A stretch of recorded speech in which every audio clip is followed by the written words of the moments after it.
Okay buddies, तो finally यहाँ पर आ चुका है सोलो लेवलिंग का एपिसोड 2। और अगर तुमने एपिसोड 1 मिस करा है तो ऊपर आई बटन पे क्लिक कर देना। और हाँ, डेली वीडियोस देखने के लिए फटाफट से इस चैनल को सब्सक्राइब कर लो। वेल बडीज, इस एपिसोड का नाम है if I had one more chance. Episode की शुरुआत में हमें दिखाया जाता है कि ये सारे के सारे हंटर्स उसी डंजन में फंसे हुए हैं और यहाँ पर कोई भी नहीं जानता कि इस डंजन से बाहर कैसे निकला जाए। तभी कैप्टन सॉन्ग यहाँ पर सबको हिलने से मना करता है। वो ये कहता है कि अगर कोई भी अपनी जगह से हिला तो ये स्टैचू फिर से हमारे ऊपर अटैक कर देगा। यहाँ पर जूही भी बहुत डरी हुई है। तभी सॉन्ग जिनवू के पास आकर कहता है, अच्छा हुआ कि तुमने स्टैचू को नोटिस कर लिया, नहीं तो अभी हम सभी मारे जाते। सॉन्ग जिनवू से ये भी कहता है, तुम्हें पता था ना जिनवू की ये स्टैचू हिलने वाला है। इस बात पर जिनवू मना कर देता है। जिनवू सॉन्ग के हाथ को नोटिस करता है जिसमें से खून बह रहा है, क्योंकि सॉन्ग का हाथ यहाँ पर कट चुका है। सॉन्ग जिनवू से ब्लीडिंग को रोकने के लिए मदद मांगता है। जिनवू सॉन्ग के हाथ पर पट्टी बांध ही रहा होता है। तभी यहाँ पर सॉन्ग कहता है, अगर अभी जूही की हालत सही होती तो मैं उसे हील करने के लिए कहता। सॉन्ग ये भी कहता है कि जूही एक बी रैंक की हीलर है, लेकिन तब भी वो सिंपल रेड के ऊपर इसलिए जाती है क्योंकि वो वीक माइंडेड है। इसके बाद वो स्टैचू को देखकर कहता है कि मुझे ऐसा लग रहा है कि ये डंजन ए रैंक का है, या फिर हो सकता है कि ये एस रैंक का भी हो। इसके बाद वो फिर से टेम्पल के सारे रूल बताता है। जिनवू कहता है कि यहाँ पर जिस गॉड की बात हो रही है शायद वो ये स्टैचू हो। अगला सीन होता है जिनवू की बहन की क्लास का। जिनवू की बहन अपनी दोस्त से कहती है,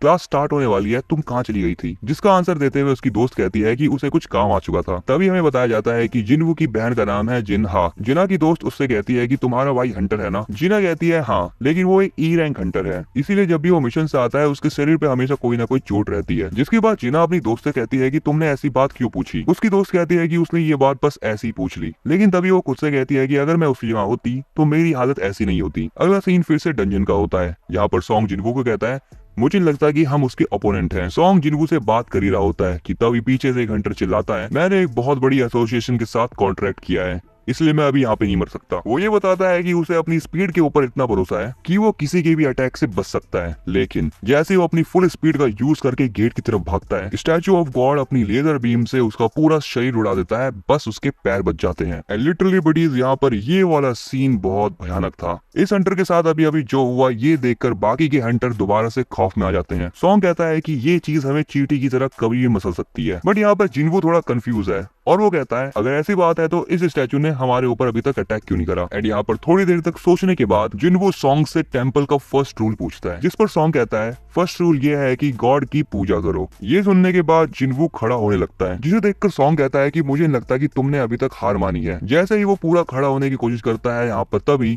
स्टैचू की आंख फिर से जलने लगती है, लेकिन यहाँ पर जिनवू फटाफट से झुक जाता है, जिससे स्टैचू की आंखें फिर से नॉर्मल हो जाती है। ये देखने के बाद जिनवू सभी हंटर से कहता है कि सब अपने घुटनों के बल बैठ जाओ और इस स्टैचू के सामने झुक जाओ। जिस पर सॉन्ग उससे पूछता है कि तुमने कुछ पता लगाया है क्या? जिनवू बताता है कि जब तक उन सभी का सर एक सर्टेन हाइट से नीचे रहेगा तब तक ये स्टैचू उनके ऊपर अटैक नहीं करेगा, और शायद यही टेम्पल के पहले रूल का मतलब है। ये कहने के बाद जिनवू झुक जाता है और ये चीज देखने के बाद बाकी हंटर्स भी उसके साथ झुक जाते हैं। बट यहाँ पर माजिमा को जिनवू की बात पर थोड़ा डाउट होता है, और तभी यहाँ पर हमें वो सीन दिखाया जाता है जिसका हम सभी को वेट था। सबको झुका हुआ देख के स्टैचू ऑफ गॉड एक अजीब सी स्माइल करता है। उस स्टैचू का ऐसा अजीब सा एक्सप्रेशन देखने के बाद सभी हंटर्स सोच में पड़ जाते हैं। बट तभी थोड़ी देर तक झुके रहने के बाद यहाँ पर शिंटा फिर से खड़ा हो जाता है। वो सभी हंटर्स को ये कहता है कि देखो अब ये हमारे ऊपर अटैक नहीं कर रहा है, और शिंटा को देखकर बाकी के हंटर्स दोबारा से खड़े हो जाते हैं। लेकिन तभी यहाँ पर आता है एक ट्विस्ट। जो स्टैचू ऑफ गॉड बैठा हुआ था वो उन सभी को देखकर खड़ा हो जाता है। उस स्टैचू को खड़ा देखकर बाकी के हंटर्स फिर से यहाँ पे खौफ में आ जाते हैं। सॉन्ग यहाँ पर घबरा के जिनवू से कहता है कि क्या तुम्हारे पास कोई आइडिया है? जिनवू कहता है, मुझे ऐसा लग रहा है कि हम इस टेम्पल के रूल को वायलेट नहीं कर सकते हैं, लेकिन इसी के साथ साथ यहाँ पर स्टैचू ऑफ गॉड उन हंटर्स की तरफ आगे बढ़ता है। जिनवू कहता है, सेकंड रूल में लिखा हुआ था कि गॉड को प्रेस करो। यहाँ पर बाकी के सभी हंटर ये बात सोच रहे होते हैं कि इस क्लू का क्या मतलब है, बट तभी एक हंटर आगे बढ़ते हुए कहता है कि मैं जानता हूँ कि गॉड को प्रेस कैसे करना है। जिसके बाद वो हंटर आगे बढ़ता है और सर झुकाकर कुछ भी बड़बड़ाने लगता है। ये चीज देखने के बाद बाकी हंटर्स कहते हैं कि ऐसा लग रहा है कि ये चीज काम कर रही है और ये स्टैचू अब स्लो हो चुका है। लेकिन यहाँ पर ये हंटर प्रार्थना कर ही रहा होता है कि तभी स्टैचू ऑफ गॉड अपने पैर से उस हंटर को कुचल देता है। उस हंटर का खून फ्लोर पर फैला हुआ देखकर बाकी के हंटर्स डर जाते हैं। इसके बाद फिर से वो स्टैचू आगे बढ़ने लगता है, जिसे देखकर माशिमा और सिंटा वहाँ से भागने लगते हैं। बट अब बारी होती है इस लड़की की, एंड ये लड़की भी यहाँ पर कुचली जाती है। सॉन्ग कहता है कि एक साथ भागना अच्छा नहीं रहेगा, इसलिए हम सब अलग हो जाते हैं। सभी हंटर्स अपनी जान बचाने के लिए इधर उधर भागने लगते हैं। भागते भागते शिंटा यहाँ पर सोचता है कि वो इस जगह पर तो नहीं मर सकता, और इसी के साथ उसको अपनी फैमिली की भी याद आती है। लेकिन भागते भागते वो एक गार्ड स्टैचू के सामने आ जाता है, जिसके बाद वो स्टैचू अपनी कुल्हाड़ी से शिंटा को दो हिस्सों में बांट देता है। जूही के साथ भागते भागते जिनवू यहाँ पर ये सोच रहा है कि गॉड को आखिर प्रेस कैसे करे। वो जूही की तरफ देख के कहता है कि मैं जूही को अकेले छोड़ नहीं सकता। इसी के साथ जिनवू बाकी के स्टैचूज को भी देख रहा है। तभी एक स्टैचू एक हंटर को बहुत बुरी तरीके से मार देता है। जिनवू उन सभी स्टैचूज को देखते देखते ये बात नोटिस करता है कि कुछ स्टैचूज के हाथ में स्वॉर्ड है, कुछ के हाथ में हैमर और कुछ स्टैचूज के हाथ में म्यूजिकल इंस्ट्रूमेंट। इसके बाद जिनवू यहाँ पर कुछ सोचता है और बाकी बचे हुए हंटर्स को म्यूजिकल इंस्ट्रूमेंट पकड़े हुए स्टैचूज के नीचे जाने के लिए कहता है। जैसे ही सॉन्ग उस स्टैचू के नीचे जाता है, उस स्टैचू में से कुछ गाना वाना बजने लगता है, जिसे देखने के बाद सॉन्ग सबसे कहता है ये म्यूजिकल इंस्ट्रूमेंट वाला स्टैचू अटैक नहीं करेगा। यहाँ पर बहुत अलग अलग स्टैचूज है जिनके हाथ में म्यूजिकल इंस्ट्रूमेंट्स हैं, इसीलिए सभी हंटर्स अलग अलग जगह पर जाके बैठ जाते हैं। जिनवू जूही के साथ एक स्टैचू के नीचे जाके खड़ा हो जाता है, लेकिन वो स्टैचू एक्टिवेट नहीं होता। जिनवू यहाँ पर कहता है लगता है दो लोग एक स्टैचू के नीचे खड़े नहीं रह सकते, और वो जूही को वहाँ पर छोड़ के चला जाता है, जिसके बाद वो स्टैचू एक्टिवेट हो जाता है। जिनवू यहाँ पर दूसरे स्टैचू की तरफ भाग रहा होता है, लेकिन उसका पीछा गॉड स्टैचू कर रहा होता है। गॉड स्टैचू जिनवू के ऊपर पैर रखने वाला होता है, लेकिन यहाँ पर जिनवू एक जंप मारता है और बच जाता है। लेकिन यहाँ पर जिनवू से एक मिस्टेक हो जाती है, वो एक वेपन पकड़े हुए स्टैचू के नीचे आकर खड़ा हो जाता है। सॉन्ग चिल्लाकर जिनवू को कहता है कि वहाँ पर खड़ा नहीं होना तुम्हें, जिसके बाद वो स्टैचू अपनी शील्ड से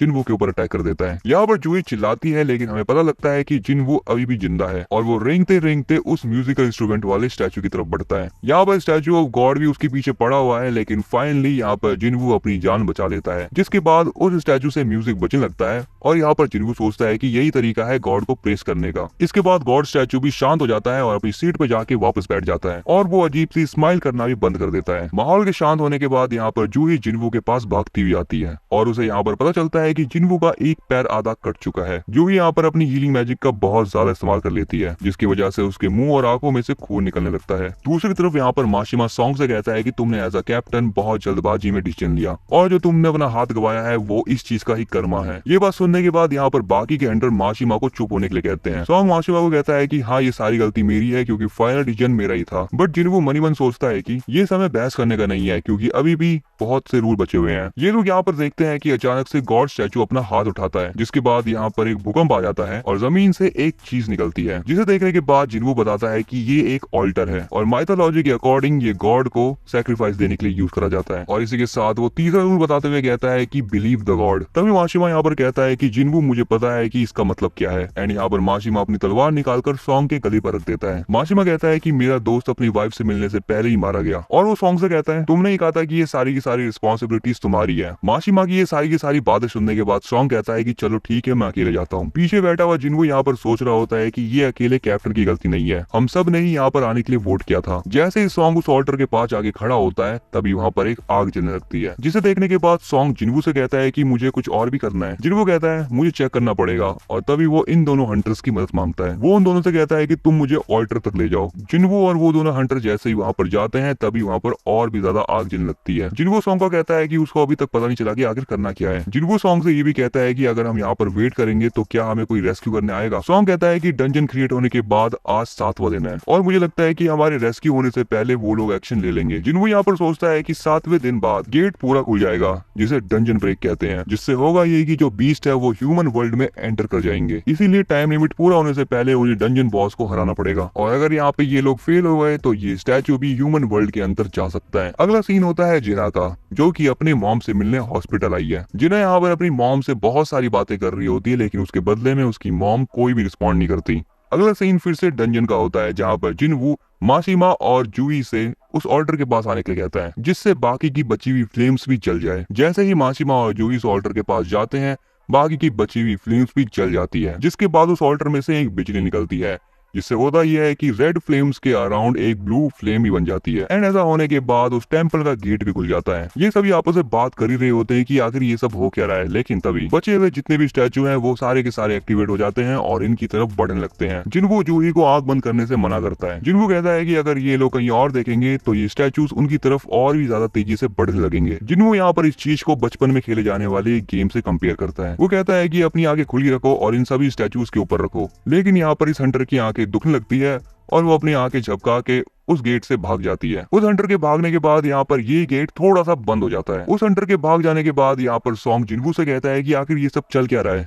जिन्वो यहाँ पर कहता है कि जैसे ही कोई यहाँ से भागता है, ऑर्डर की फ्लेम्स भी यहाँ पर गायब हो जाती हैं। जिसके बाद जिन्वो यहाँ पर रूल्स को वापस से सोचता है और वो कहता है कि ये डोर एक ट्रैप है, जिससे गॉड इन लोगों को टेस्ट कर रहे हैं कि इन्हें गॉड के ऊपर कितना बिलीव है। जिन्वो के बगल में खड़ा हुआ हंटर भी कहता है कि अब मुझसे और नहीं सहा जा रहा। ये कहने के बाद वो जिन्वो को फेंक देता है और वो भी गेट से बाहर निकल जाता है। जिन्वो बाकी लोगों से कहता है कि अब यहाँ से कोई मत भाग रहा, अगर यहाँ से कोई भागा तो यहाँ पर एक ब्लाइंड स्पॉट क्रिएट हो जाएगा। लेकिन ये वाली बात सॉन्ग को समझ नहीं आती और वो जिन्वो से कहता है कि इसको थोड़ा सा बताओ। जिन्वो कहता है कि सभी लोग बस यहाँ पर खड़े रहो, क्योंकि ये ब्लू फ्लेम्स बस टाइमर है। जैसे ही ये वाली ब्लू फ्लेम्स यहाँ पर खत्म हो जाएगी, तब हम सभी के सभी यहाँ से भाग पाएंगे। माशिमा को जिन्वो की बातों के ऊपर भरोसा नहीं होता, लेकिन वो तब भी जिन्वो से कहता है तुम वीक हो, लेकिन तब भी अभी तक हम तुम्हारी वजह से ही बच पाए हैं। मुझे माफ करना, मेरी फैमिली मेरे घर पे इंतजार कर रही है। और ये कहने के बाद यहाँ पर माशिमा भी गेट से भाग जाता है। माशिमा के भागने के बाद ये स्टैचूज फिर से उनकी तरफ आगे बढ़ने लगते हैं। ये देखकर सॉन्ग जिन्वो और जूही से कहता है कि तुम दोनों भी यहाँ से जल्दी निकल जाओ, क्योंकि यहाँ पर सॉन्ग को ऐसा लग रहा है कि जब तक यहाँ पर एक आदमी खड़ा रहेगा तब तक ये गेट बंद नहीं होगा। जूही भागने की कोशिश करती है, लेकिन वो नोटिस करती है कि उसके पैर आगे नहीं बढ़ पा रहे, और ऐसा इसलिए है क्योंकि उसने अपनी हीलिंग मैजिक का यूज बहुत ज्यादा कर लिया है। जिन्वो यहाँ पर सॉन्ग को कहता है कि आप जूही को लेकर यहाँ से बाहर चले जाओ। यहाँ पर जूही जाने के लिए मना कर देती है, जिसके बाद जिन्वो जूही से कहता है कि मैं तुम्हें प्रॉमिस किया था कि मैं तुम्हें लंच पर लेके जाऊंगा। और ये बोलने के बाद वो जूही को एक मैजिक जैम देता है और वो कहता है कि जब मैं यहाँ से बाहर जाऊंगा तब मैं तुम्हें बाकी के बचे हुए पैसे दे दूंगा। जूही कहती है कि तुम अभी भी मजाक कर रहे हो, लेकिन सॉन्ग जूही के गले में मारकर उसको बेहोश कर देता है और वो फाइनली जूही को लेकर वहाँ से गेट के बाहर निकल जाता है। इसके बाद वो सारी की सारी ऑरेंज फ्लेम बंद हो जाती है। यहाँ पर सारे स्टैचू जिन्वो की तरफ बढ़ रहे होते हैं और जिन्वो यहाँ पर सोच रहा होता है कि चलो अब मैं फाइनली मरने वाला हूँ। लेकिन तब भी यहाँ पर जिन्वो माशिमा की स्वॉर्ड उठा लेता है और लड़ने के लिए तैयार हो जाता है। लेकिन तभी एक स्टैचू अपनी तलवार को जिन्वो की तरफ फेंक के मारता है, लेकिन वो तलवार जिन्वो को लगती नहीं है। इसके बाद एक स्टैचू सबसे पहले जिन्वो का हाथ काटता है और बाकी के स्टैचूज भी उसके ऊपर अटैक करते हैं। एंड इसके बाद यहाँ पर फाइनली जिन्वो के पेट पर एक स्पीयर घुसा दिया जाता है और उसको उस ऑल्टर के ऊपर भी लिटाया जाता है। इसके बाद यहाँ पर एक स्टैचू जिन्वो को अपनी तलवार से मार देता है। लेकिन यहाँ पर एक ट्विस्ट है, यहाँ पर एक स्क्रीन अपीयर होती है जिसपे लिखा है the secret quest courage of the week, और उसपे ये भी लिखा है कि तुम एक प्लेयर बनने के लिए क्वालिफाइड हो चुके हो। तुम्हारा हार्ट 0.2 सेकंड में काम करना बंद कर देगा अगर तुमने प्लेयर बनना एक्सेप्ट नहीं किया तो। एंड यहाँ पर कोई तो येस का ऑप्शन सिलेक्ट करता है और यहाँ पर जिन्वो के साथ क्या हुआ, ये क्या चीज है, ये सब कुछ हमें पता चलेगा अगले एपिसोड के अंदर। और अगर तुम उस एपिसोड की कमाल की एक्सप्लेनेशन देखना चाहते हो तो फटाफट से इस चैनल को सब्सक्राइब कर लो। और हाँ, तुम मुझे कमेंट बताना कि ये वाला एपिसोड तुम्हें कैसा लगा, और अगर तुम्हें ये वीडियो पसंद आई है तो इस वीडियो को फटाफट से लाइक कर दो और अपने दोस्तों के साथ शेयर करना मत भूलना।